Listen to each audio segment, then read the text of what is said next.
हम सब लोग महिला आरक्षण चाहते हैं।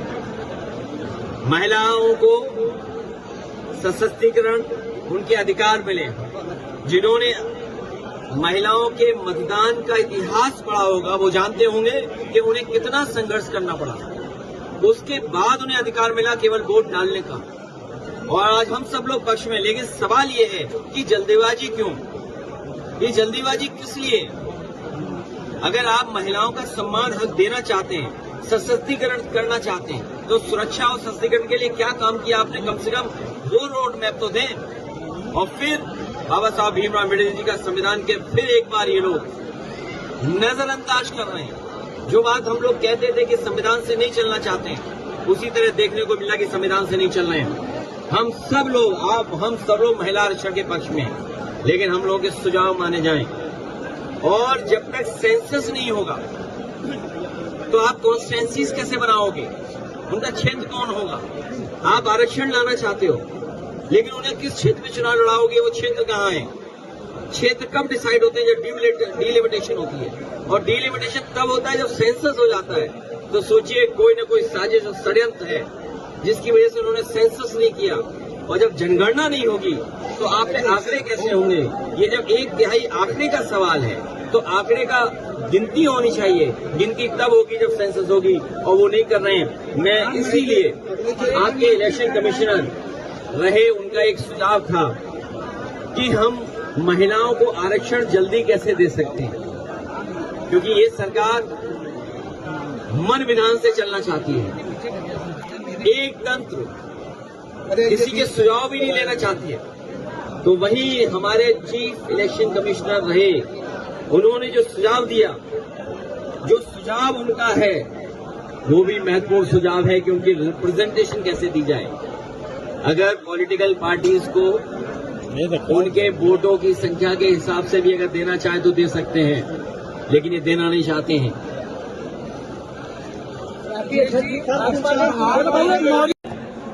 मंदिर बनवा दिया है भगवान शिव का। मैं उन्हें भी बुलाऊंगा और आप लोगों को भैया आईडी देना, हम दोनों मिलकर के तय कर लेंगे क्या करना है। स्मार्ट मीटर क्या है?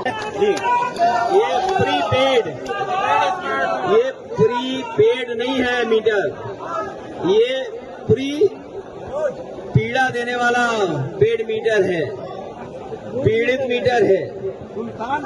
और मीटर तेज भाग रहा है, बिल ज्यादा आ रहा है।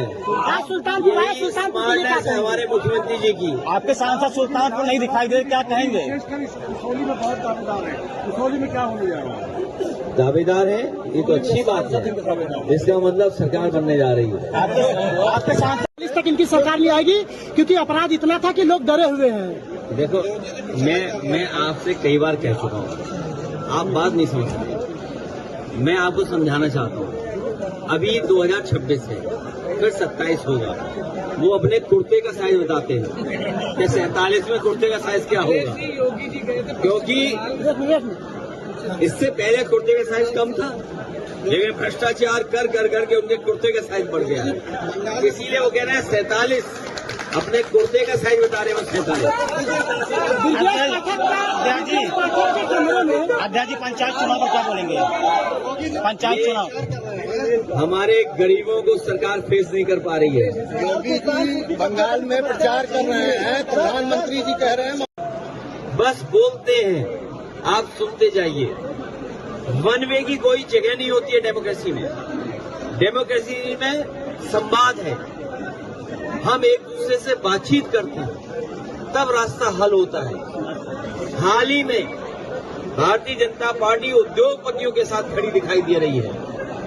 उन्होंने उद्योगपतियों का एटीएम नोएडा में लगवा दिया, और उसका परिणाम ये हुआ कि मजदूरों की अनदेखी हुई। अगर मजदूरों के हक, अधिकार और उनके सम्मान का अगर पड़ोसी राज्य में ज्यादा उनको लाभ मिल रहा होगा, ज्यादा सहूलियत होगी, तो स्वाभाविक है कि मजदूर सड़क पे आएगा।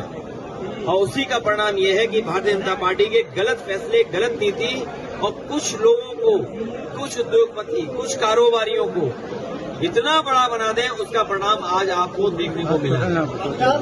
अब मुख्यमंत्री जी मुजफ्फरनगर गए थे, कम से कम मेरठ के व्यापारियों को बुला लेते, उनका दुख दर्द सुन लेते, उनकी तकलीफ परेशानी सुन लेते, किस तरह उजाड़ा जा रहा है वही जान लेते।